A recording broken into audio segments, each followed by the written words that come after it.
I've been plugging away at the Tattoo project, and you've seen progress on the Penryn low boiler version. Now this is the Penryn specific loco, where they dropped the boiler down 6.5 inches, we think, to lower the centre of gravity. And this is this variant. You've seen this before. This is sort of the cab development, which is all one print, and that's the housing, for want of a better word, for the radial truck sat in there, and that's actually a separate bit. It was drawn in as part of it originally, but I've decided to make that a separate piece.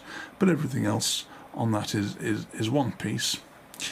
You can probably see with this camera better the quality of print that we get. Now, one of the idiosyncrasies I don't think I've mentioned is rivets. I found very early on with a different loco that if you draw the rivets as genuine dome head, which I had initially started to do with the other project,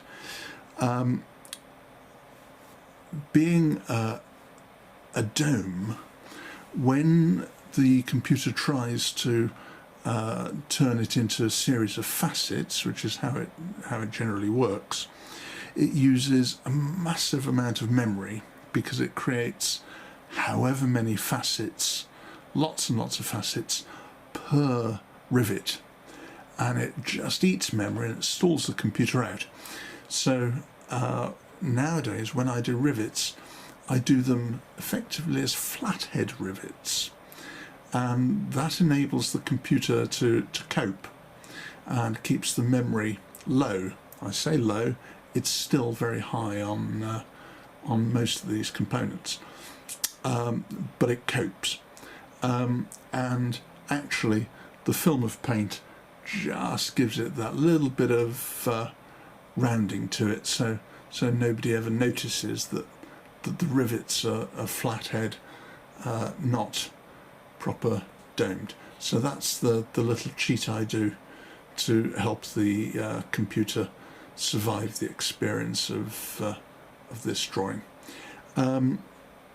Incidentally, these panels I generally don't have to clean up at all as far as the printing experience is concerned. The underside, very different story. You can see where the sprues attach there. With printing, the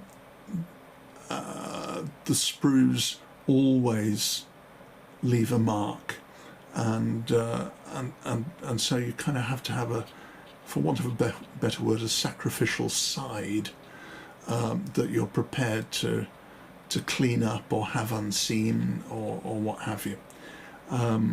And that's, if you like, the penalty or the cost for printing. You can see them again on the underside of the roof there.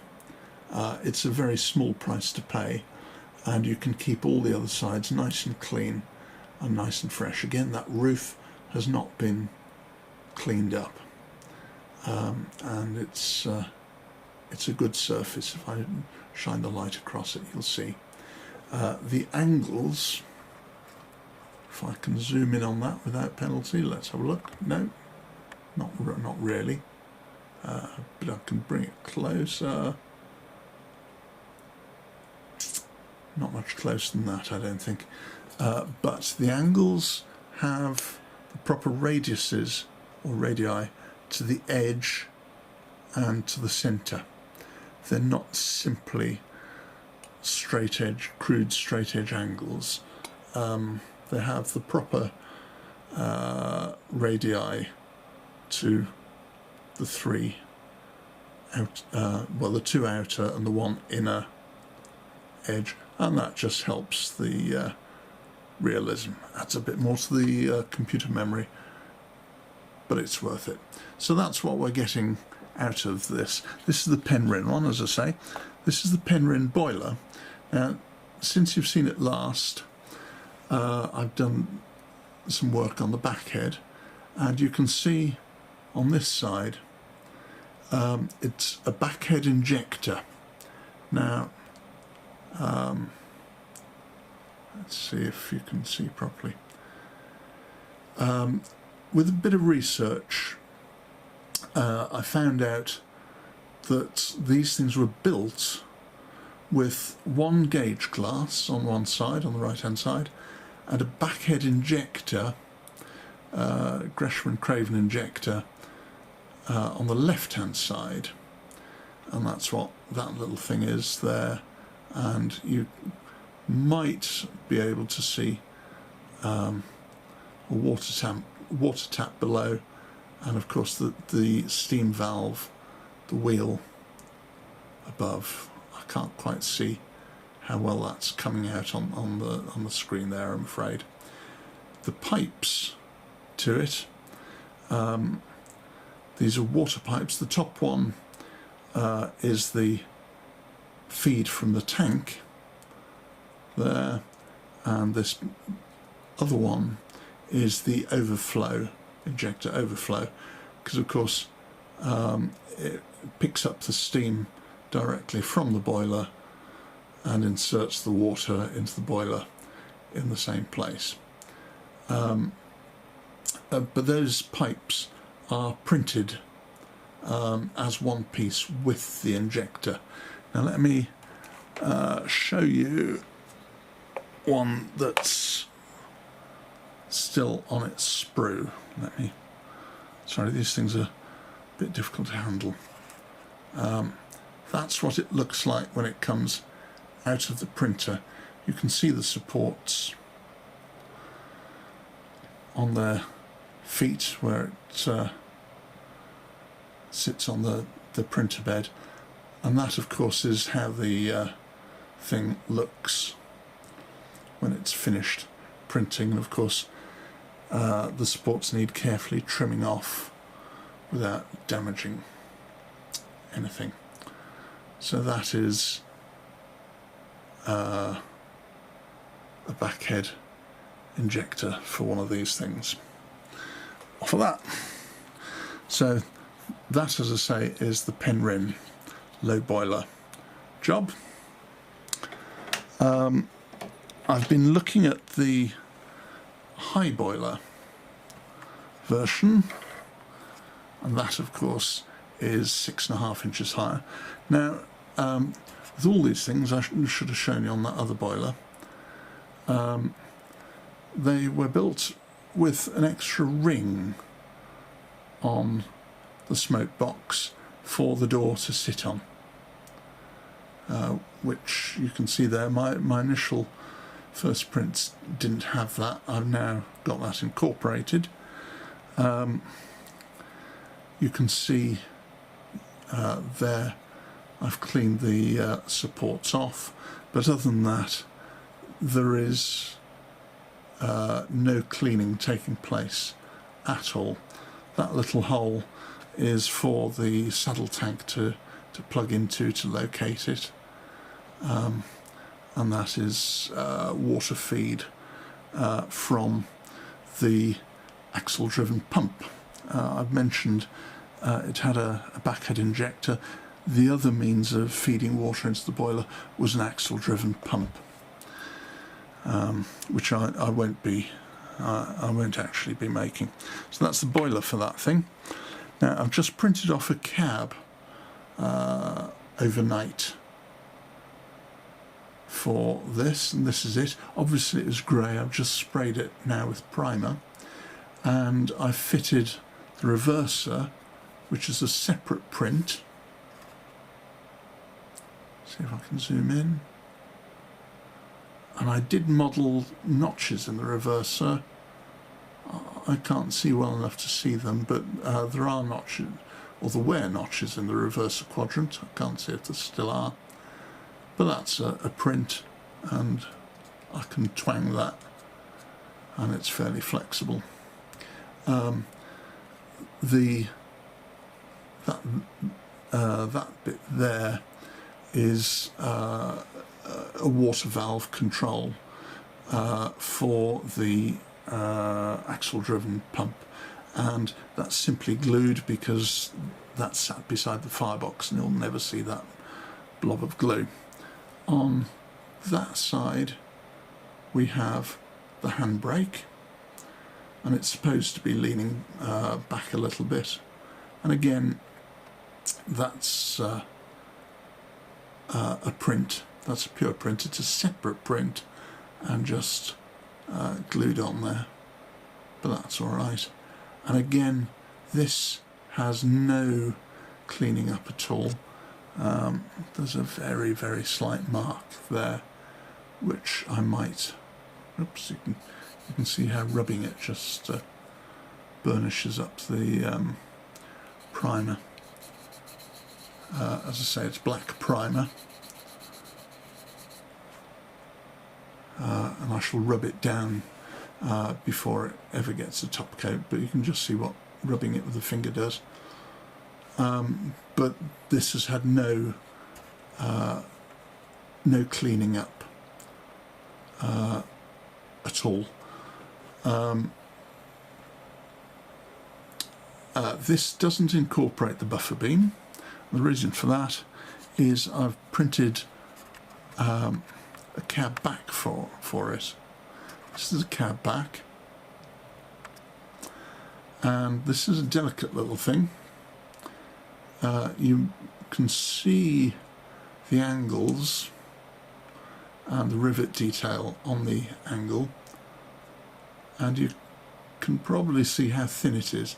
It's 0.5mm thick, half a mil thick, so it's a very thin and delicate print. This was the underside of the print, and this had all the supports on it, and that they've just been cleaned off with a file, so that's cleaned up all right, and then just sprayed with primer. No supports on the front, so that's absolutely as it's printed and just sprayed with primer, and it's come up, you know, the details come up very nice and sharp. Nothing wrong with that at all. As I say, that is straight out the straight out the printer. I've done absolutely nothing with that at all.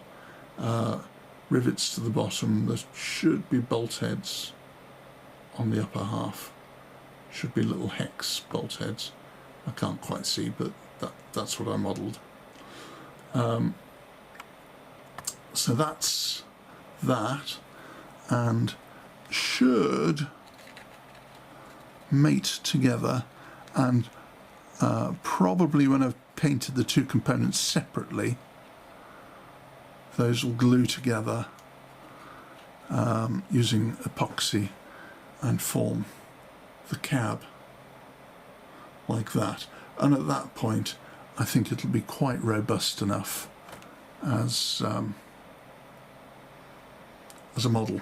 Now this is not going to be as robust as many resin prints that are sort of 2mm thick or what have you. What I'm going for is a quality model, and will want to be handled as such. But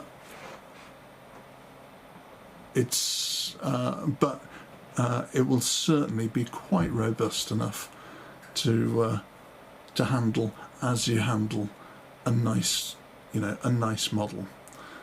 You can see the steps on there as well. They're nicely printed. They've come out very, very well. So we're going for a quality job, and hence I'm trying to keep things as as thin and realistic as possible, and as I say, in consequence, they're not toys, they're not caricatures, they're very nice models, and as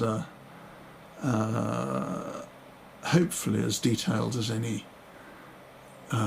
nice ready-to-run model as you can find. That's what I'm going for with this. Now, today's Stanhope isn't quite like this, of course. It has a slightly different curve to the cab side, and it has a wooden upper here, which presumably they unbolt in the summer and run without it. I've modelled a steel one here. The present Stanhope has square windows in the timber work. This is a steel job, as I say. And whoops! Right, I've just thrown it on the floor. So let me prove a point. There's no damage to that, and if I can find the back wherever that went, yeah, that's all fine as well. So you know, it might be thin, it might be scale, but actually this it's not silly. This it's robust enough for sensible model handling. You've also seen the cylinders before, a pair of cylinders. This is what they are like straight off the printer. That's a pair of two cylinders, and you can see they're printed on the angle. My favourite angle is 37 degrees with this resin, and they're well supported, and I'm fortunate enough not to get any nasties in regard to artifacts. I get a clean print like that, and this is where I get the quality from. As I say again, when it comes to a nice loco like this, I print at 10 micron layers, which takes a long time to print, but the quality, I get the quality that way. So that's what's going on with the tattoo. That's the cab I modelled, the one centre of the picture. That is assembled. That's the back.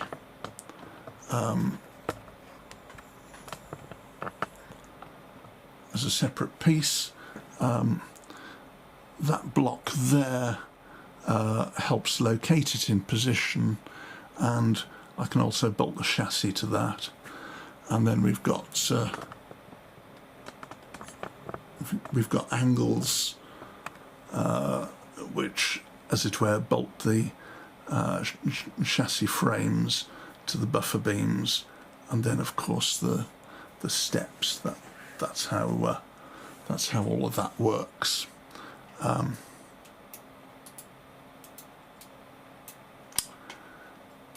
And that's progress so far. I still have to draw the springs.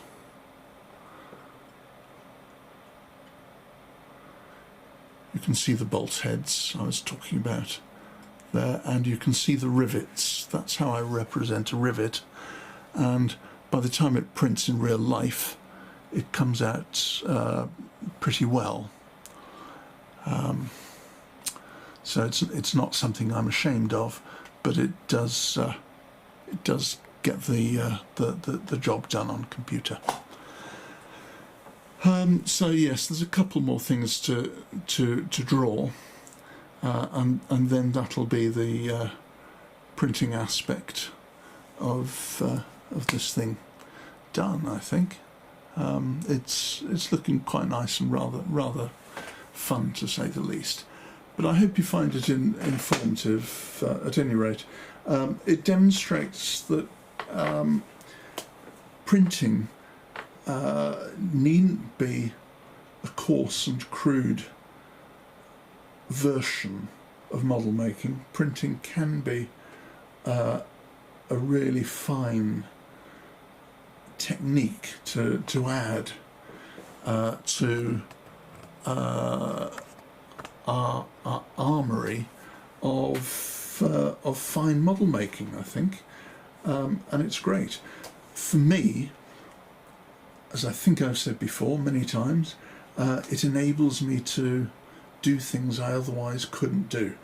There is no way I can see well enough, or indeed am probably capable of anyway, of producing such very, very fine detail and consistency that I can otherwise get with, frankly, what is a cheap and very readily available printer. And as I say, I'm using a Mars 2 Pro, which is just stupendous.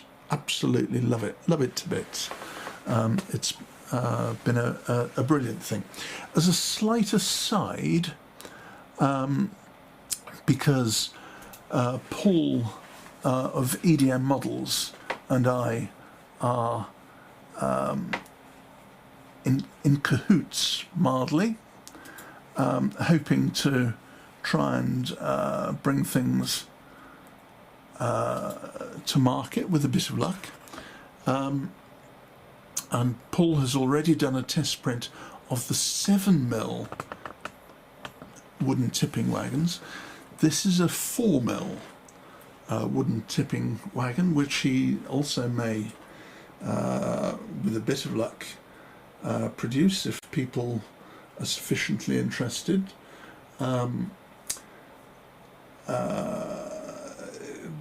These are practical. They carry whatever cargo, and they tip it without falling off the track. They're very nice little things. Again, fully printed, apart from a bit of wire, wheels, and a spot of roofing lead to help balance the thing. But that's the 4mm tipping wagon, and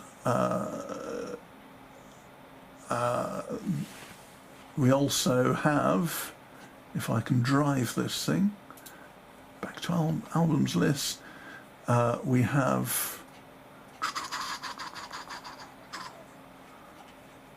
bear with me, I can never find anything nowadays, but there we go. We have the 7mm tipping wagons, which are the same thing, only bigger, and both the 7mm and 4mm ones are refined to their own specific sizes. So you know, they're not just blown up and reduced. They're each refined to their own specific size. But that's the 7mm.